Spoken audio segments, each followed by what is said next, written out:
नमस्कार, मैं अंजना और आप देख रहे हैं खाकी वर्दी। आइए एक नजर डालते हैं इस वक्त की बड़ी खबर पर। बोरीवली के दमदार विधायक संजय उपाध्याय का धरना प्रदर्शन।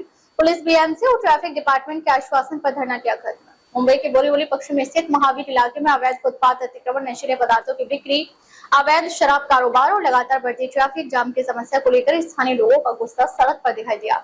इन गंभीर मुद्दों के खिलाफ विधायक संजय उपाध्याय द्वारा शुरू किए गए धरना आंदोलन का असर अब प्रशासन पर भी दिखाई देने लगा है। आंदोलन स्थल पर पुलिस, ट्रैफिक विभाग और महानगर पालिका के वरिष्ठ अधिकारी पहुंचे और स्थानीय नागरिकों की शिकायतों को गंभीरता से सुना। इस दौरान विधायक संजय उपाध्याय ने महावीर जंक्शन क्षेत्र में पूरे वर्ष स्थायी नो पार्किंग व्यवस्था लागू करने, अवैध पार्किंग पर सख्त कार्रवाई करने तथा सड़कों और फुटपाथों पर हुए अतिक्रमण को तत्काल हटाने की मांग की। प्रशासन की ओर से पुलिस, महानगर पालिका और ट्रैफिक विभाग के अधिकारियों ने संयुक्त रूप से ठोस कार्रवाई का आश्वासन दिया। अधिकारियों ने कहा कि नागरिकों को हो रही परेशानियों को दूर करने के लिए सभी संबंधित विभाग आपसी समन्वय के साथ काम करेंगे और क्षेत्र में अवैध गतिविधियों, अतिक्रमण तथा यातायात अव्यवस्था पर प्रभावी नियंत्रण किया जाएगा। इस आंदोलन में महावीर नगर क्षेत्र के कई हाउसिंग सोसाइटियों के निवासी भी बड़ी संख्या में शामिल हुए। प्रशासन के आश्वासन के बाद अब स्थानीय नागरिकों की नजर इस बात पर टिकी है कि जमीनी स्तर पर कार्रवाई कितनी जल्दी और कितनी प्रभावी तरीके से होती है। रहिवासी यांच्या सोबत इकडे आंदोलनासाठी बसलो आहोत। मी मुंबई पोलीसचे सर्व अधिकाऱ्यांचं अभिनंदन करतो की 10 दिवस आधी मी डीपीटीसीच्या मीटिंगमध्ये ऑनलाईन मीटिंग चालू होती, तिकडे हा मुद्दा उपस्थित केला। मीटिंग चालू असताना जॉईंट सीपी ट्रॅफिक माननीय सत्यनारायण चौधरी साहेबांनी मला विचारलं, मला लोकेशन द्या। मी त्यांना लोकेशन दिलं आणि 1 तासामध्ये पोलिसांनी जी कारवाई केली त्याचे फोटो मला पाठवले आणि तेव्हापासून पोलीस सतत कारवाई करत आहे। काल सुद्धा मला सांगितलं की साहेब आंदोलन करू नका, आम्ही करतोय। पण हा आंदोलन आम्ही का घेतला तर आमदार झालो, जनप्रतिनिधी झालो, लोक ऑफिसमध्ये येतात, तक्रार करतात, ते सुद्धा अधिकाऱ्यांकडे जातात आणि शेवटी असं समजून जातात की हे दुनिया ऐसे ही चली, याला कुठलाही तोडगा नाही, सोल्युशन नाही। रस्त्यावर ओपनली दारू चालू असेल, ड्रग्सचा कारोबार चालू असेल, कब्जा चालू असेल आणि या मानसिकतेच्या विरोधात ही मानसिकता मोडून काढण्यासाठी मी येथील रहिवाशांना सांगितलं की मी तर लढायला तयार आहो, पण मी त्याच्यासाठीच लढतो जो स्वतःसाठी लढायला तयार असेल। इथल्या सगळ्या रहिवाशांनी मला सांगितलं की आम्ही सगळे रस्त्यावर तुमच्या बरोबर असणार आणि वर्किंग डे असताना सुद्धा मी काल संडेला करू शकलो असतो, याच्याहून जास्त लोक आली असतील, पण वर्किंग डेला केला आम्ही आंदोलन आणि सगळे आले, त्याबद्दल मी सगळ्यांचा आभार व्यक्त करतो। समस्या काय होती तर समोर मेट्रो चालू आहे, खालती सीसी रोड आहे, 12 फूटपेक्षा मोठे फुटपाथ आहे। फुटपाथ सुद्धा व्यवस्थित बनवले आहे। इतके मोठे, इतके सुंदर फुटपाथ बाकी कुठेच मला बघायला भेटत नाही। आणि त्यांचे सर्व उपस्थित लोक सोसायटीमध्ये आमचे आणि बीएमसीचं नेहमीच कोऑर्डिनेटर आहे। बीएमसीने घ्यावं तेव्हा आम्हाला पोलीस मदत मागितली, आम्ही लगेच दिलेली। मी ट्रॅफिकमध्ये सांगतो का आमदार साहेबांनी जे बोरवली स्टेशन, सबवे वरती रेल्वे स्टेशनचे इथे जे काम केलेले ते आत्तापर्यंत कोणीच केलेलं नाही। एवढी मोठी हिस्ट्री आहे त्या कामामध्ये। त्यामुळे पहिले पोलीस स्टेशनमध्ये आग घुसायला बी त्रास होत होता, ते पूर्ण मोठा क्लीन झालेलं आहे। आता आपण लिंक रोडने कारवाई करतो। माझ्या अंडर आता MHB आणि बोरवली पोलीस स्टेशन आहे। मी नेहमी बोरवली पोलीस स्टेशनला आम्ही आमच्या दारू पिणारे किंवा ड्रग्स पिणारे, हे पिणारे डेली आमच्या 10 ते 12 केस राहतं आणि आम्ही कारवाई पूर्णपणे क्षमतेने करतो आहे। आणि BMCने मी जेव्हा बंदोबस्त मागितला त्याप्रमाणे आम्ही देतो आहे। आता जे थोडे प्रॉब्लेम त्यांनी सांगितले ते मी लिहून घेतलेले, त्या पोलीस स्टेशनच्या ज्युरिडिक्शनमधून सिनियर PIC कोऑर्डिनेट करून, BMCची कोऑर्डिनेट करून ते सगळं साफ करून देतो। मी असं आमदार साहेबांना आश्वासन देतो, यापुढे कुठलीही कंप्लेंट येणार नाही, काय येणार नाही। आणि आम्ही थोडं आमचं जे राहिलेलं असेल जे काम तर पब्लिकला बी एक निवेदन करतो का तुम्हाला जर काही कुठं काय दिसलं किंवा काय दिसलं तर 100 नंबरचा फोन आहे, सिनियर PIचे नंबर आहे, वरिष्ठांचे नंबर आहे. तुम्ही जर आम्हाला कळवलं तर 100% आम्ही ते काम करून घेऊ. ट्रॅफिकच्या मदतीने करू, BMCच्या मदतीने करू किंवा इतर पोलीस स्टेशनचे रिलेटेड असेल ज्युरिडिक्शनचा प्रॉब्लेम ते बी आम्ही सॉल्व्ह करून अंडरस्टँडिंगमध्ये करून घेऊ. आणि अशीच बोरवली स्वच्छ आणि सुंदर ठेवू, सेफ ठेवू. काही प्रॉब्लेम असेल तर आम्ही आमदार साहेबांच्या मदतीने, लोकप्रतिनिधीच्या मदतीने, BMCच्या मदतीने सॉल्व्ह करू, एवढी मी आमदार साहेबांना आश्वासन देतो. ॲक्च्युली माननीय आमदार साहेब नेहमीच आमच्या मागावर असतात की पदपथावर झोपड्या किंवा जे बेघर लोक बसतात आणि जे सामान त्यांचं असतं आणि त्यामुळे मग जे आम नागरिकांना जे त्रास होतो जाण्या येण्याचा त्याबद्दल साहेबांचं नेहमीच आमच्या मागे असतं की बाबा ते क्लिअर करा आणि त्यांना बसवू देऊ नका. तसा आमदार साहेबसुद्धा आमच्याबरोबर कारवाईमध्ये सहभागी होतात बऱ्याच वेळा. तर त्या अनुषंगाने आम्ही कंटिन्युअस आता आठवडाभर आमची कारवाई चालू आहे. आणि जे आता सांगितलं की पावसाळ्यात कारवाई करत नाहीत तर हे जे असतं हे टेम्पररी स्ट्रक्चर्स असतात आणि फुटपथावर तसं पण आम्ही बसायला कोणाला देत नाही. त्यामुळे पावसाळ्यातसुद्धा आम्ही कारवाई ही कंटिन्युअस चालू ठेवू जेणेकरून पुढे जाऊन जे धरणे आंदोलन साहेबांनी केलेलं आहे आमदार साहेबांनी त्या अनुषंगाने नागरिकांना फ्युचरमध्ये सुद्धा पुढे त्रास होणार नाही. पोलिसांचा तर हे सहकार्य असतंच आम्हाला नेहमीप्रमाणे.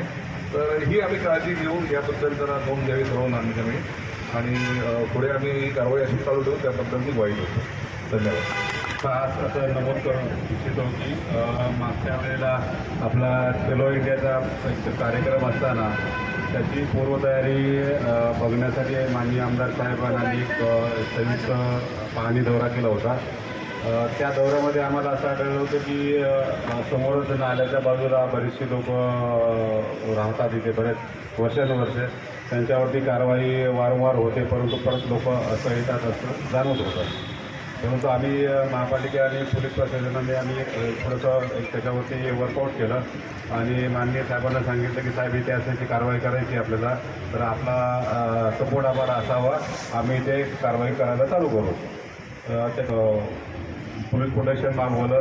पहिल्या पोलीस प्रोटेक्शनमध्ये आम्ही कारवाई करायचा प्रयत्न केला पण त्याच्यामध्ये त्यांनी बरंच लहान मुलाला त्या ह्याच्यामध्ये झोपडीमध्ये लपवून जेणेकरून ते JCBच्या खाली येईल आणि मरेल आणि काहीतरी मोठा त्रास होईल महानगरपालिका आणि. मुंबई के आजाद मैदान में दहिसर स्थित जन कल्याण SRE प्रकल्प के कथित घोटालों और अनियमितताओं के खिलाफ पीड़ित रहवासियों का आमरण अनशन जारी है। बड़ी संख्या में रहवासी अपने हक और न्याय की मांग को लेकर आंदोलन कर रहे हैं। आंदोलनकारियों का आरोप है कि SRA प्रकल्प में सुरक्षा मानकों की खुलेआम अनदेखी की गई है। फायर सेफ्टी जैसे महत्वपूर्ण सुविधाओं में गंभीर खामियां हैं। वहीं पानी की आपूर्ति और लिफ्ट सेवाओं को बाधित कर रहवासियों को परेशान किया जा रहा है।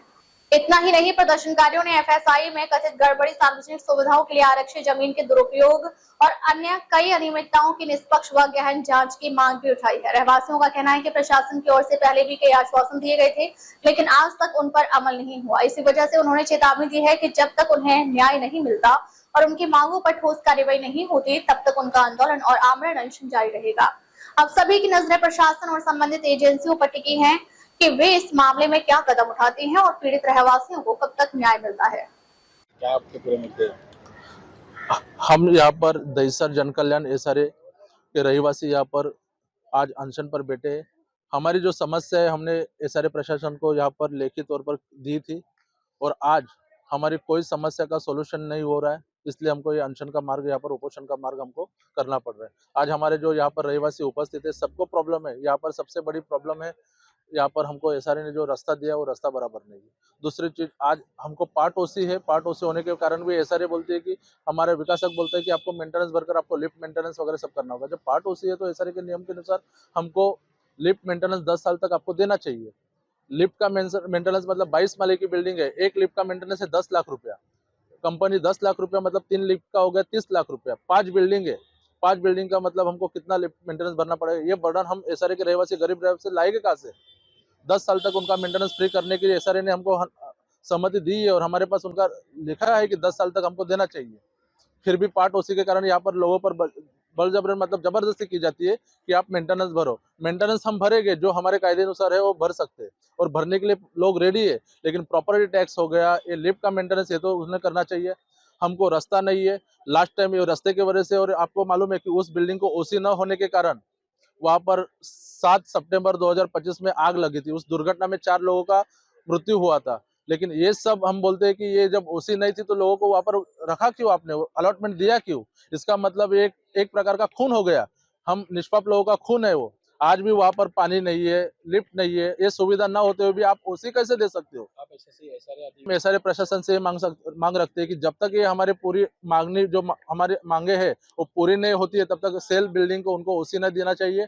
हमारे पूरा सर्वे, बिल्डिंग का सर्वे करना चाहिए। अगर पूरा सुविधा होगी तो ही उस बिल्डिंग को ओसी देना चाहिए, नहीं तो आप उनको ओसी दोगे और वो बोलेगा बिल्डर हमको ओसी मिली मतलब हमारा पूरा सुविधा है। आज आप जाकर वहां पर सर्वे करिए। SRA प्राधिकरण से निवेदन है हमारा कि आप बिल्डिंग में जाकर सर्वे करिए, मॉक टेस्ट करवाइए कि हमारे बिल्डिंग के बाजू से बिल्डिंग में एक फायर ब्रिगेड की गाड़ी जा सकती है क्या, एम्बुलेंस जा सकती है क्या? हमारे बिल्डिंग के बीच में एक एम्बुलेंस गाड़ी अगर इमरजेंसी है तो गेट पर नहीं जा सकती है, ऐसी सुविधा। डेड बॉडी रखने के लिए जगह नहीं है, डेड बॉडी लाने के लिए लिफ्ट नहीं है। आज की सिचुएशन ऐसा है, जो इमरजेंसी हमारे कुछ साथी है, उनका बच्चा हैंडीकैप है, 5 दिन हो गए उनको 102 फीवर है, लेकिन लिफ्ट बंद होने के कारण उनको नीचे नहीं लाया जा रहा है। आज उनके पिताजी यहाँ पर उपोषण में मौजूद है, उनका लड़का व्हील चेयर पर नीचे कैसे आ सकता है?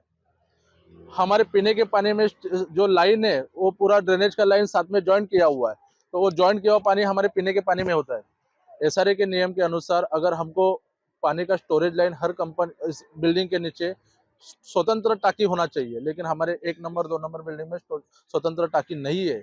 उसके बाद हमारा 30 फुट नीचे टाकी पानी का दिया हुआ बेसमेंट में पानी में पूरा गटर का लाइन में पूरा पानी उसमें टाकी में जमा होता है। मतलब गरीब रहिवासियों का तुम ऐसा सर्वे करते हो, लोगों को ऐसा पानी पिलाते हो। आपने बिल्डिंग बांध कर दिया, मतलब मजबूर लोगों की मजबूरी देखकर आपने बिल्डिंग किया है।